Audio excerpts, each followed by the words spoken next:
앵커의 산책입니다. 오늘은 중국에서부터 시작된 화학주 이야기 좀 해보도록 하겠습니다. 일단 중국에서 5% 성장을 계속 외치고는 있는데 이게 쉽지 않은 상황이죠.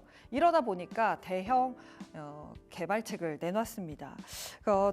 중국 정부의 다양하고 강력한 조치가 더 나올 거다, 계속해서 돈을 풀 거다라는 이야기가 전해지고 있는데요. 이런 소식이 전해지고 나서 움직였던 섹터들 중에 하나가 바로 화학주입니다. 사실 업황이 돌아서려면 좀 시간이 걸린다라는 분석도 있습니다만 워낙 분위기가 좋지 않았기 때문에 이런 작은 뉴스 하나만으로도, 작은 뉴스라고 하기도 어렵죠.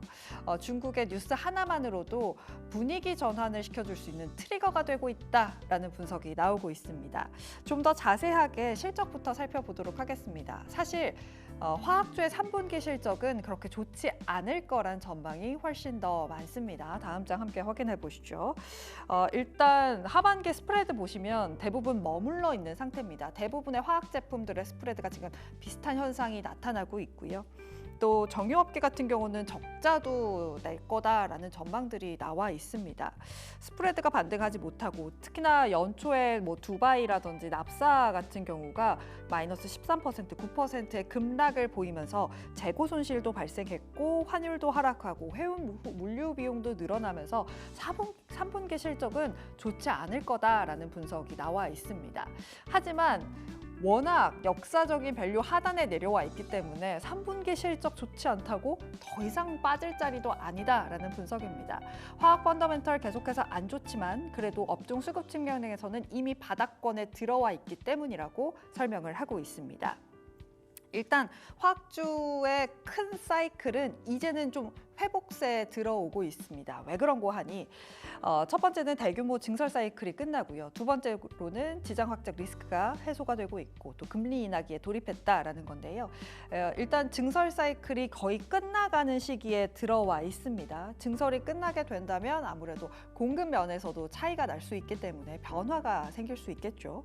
또 지정학적 요인에 따른 고유가, 이 화학주들에는 유가가 비싼 게 원가가 비싼 거기 때문에 큰 영향을 받는데요. 이 부분도 좀 해소가 되어가고 있죠. 마지막으로 금리 인하기에 들어왔다라는 측면도 긍정적입니다. 고물가, 고금리에 따른 수요 위축 요인도 이제는 해소가 된다라고 해석할 수 있을 것 같은데요. 미국에서도 빅컷했죠. 중국에서도 금리 인하기에 들어왔습니다. 그동안 미국과 중국이 함께 기준금리를 내렸던 시점에 도달을 하게 되면 화학 업황도 천천히 돌아서기 시작했다라고 합니다. 그렇게 된다면 2025년 내년은 사실 중국 경기 회복을 더 봐야 하나 싶지만 또 그것도 아니라고 합니다. 산업 구조 조정 부분을 봐야 한다라고 하는데요. 왜 그런 거 이유를 살펴보니 중국에서는 이제는 화학을 생산 내재화를 하기 시작한다고 합니다. 중국의 에틸렌 생산량 계속해서 늘고 있습니다. 대중국 화학 제품 수출량은 줄어들고 있습니다. 이제 내수에서 화학 제품을 다 이제 해결하기 시작했다라는 거죠. 그렇기 때문에 중국 경기 회복만 보고 계속해서 기다릴 수만은 없는 상황입니다. 구조 조정이 들어가야만 화학주에서도 뭔가 트리거가 되면서 변화가 일어날 수 있을 것이다라는 겁니다. 실제로 올해 유럽에서 100만 톤 이상의 설비 폐쇄가 결정이 됐는데 이게 끝이 아닐 거고 계속해서 이런 현상들은 일어날 거다라는 전망이 나와 있습니다. 통폐합이라든지 산업 재편 이슈가 나오게 된다면 주가 더 빠르게 움직일 수 있겠다라는 시각도 있었습니다. 그런 의미에서 증권사별로 업종에 대해서 어떻게 보고 있는지 정리해 보도록 하겠습니다. 한국투자증권에서의 투자 전략은 사업 포트폴리오 경쟁력을 가지고 있는 종목을 이제는 봐야 한다. 사업이 다각화되어 있을수록 시장 개편에서 훨씬 더 유리할 것이다 라면서 LG화학과 롯데정밀화학을 이야기했습니다. LG화학 같은 경우는 사업이 다각화되어 있는 점을 긍정적으로 보고 있었고요. 롯데정밀화학은 스페셜티한 제품들을 생산하고 있기 때문에 긍정적인 분석 내놨습니다.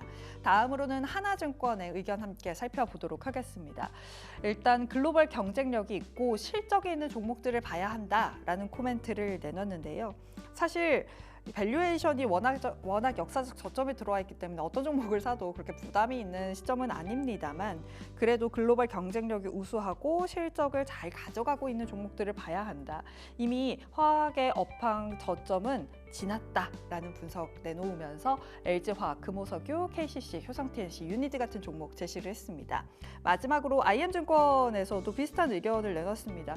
주가는 이미 역사적 저점에 들어와 있다. 그러니까 베타가 큰 종목, 시장의 반응을 반영하는 종목도 긍정적이고 또 실적 기대를 가져갈 수 있는 종목들 볼 수 있다라면서 금호석유, 롯데정밀화학, 유니드, 효성TNC 같은 종목들 제시를 했습니다.